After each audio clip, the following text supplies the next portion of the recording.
ఎందుకు చేసావు?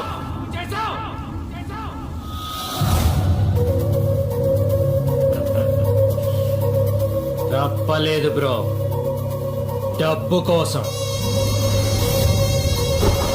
ధనం మూలం ఇదం జగత్. నీకు అర్థం కాదులే, మా తెలుగు మీడియంలో చాలా బాగా చెప్తారు. అది ఇల్లా బ్రో? ఔటర్ రింగ్ రోడ్కి 5 కిలోమీటర్ల దూరంలో ఉన్న స్వర్గం.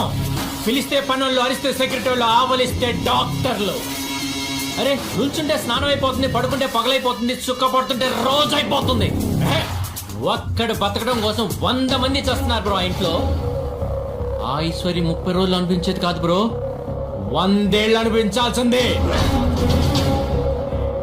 అప్పుడు డిసైడ్ అయిన బ్రో, నాకు బ్రతుకుండాలంటే నువ్వు బతికొండకూడదని.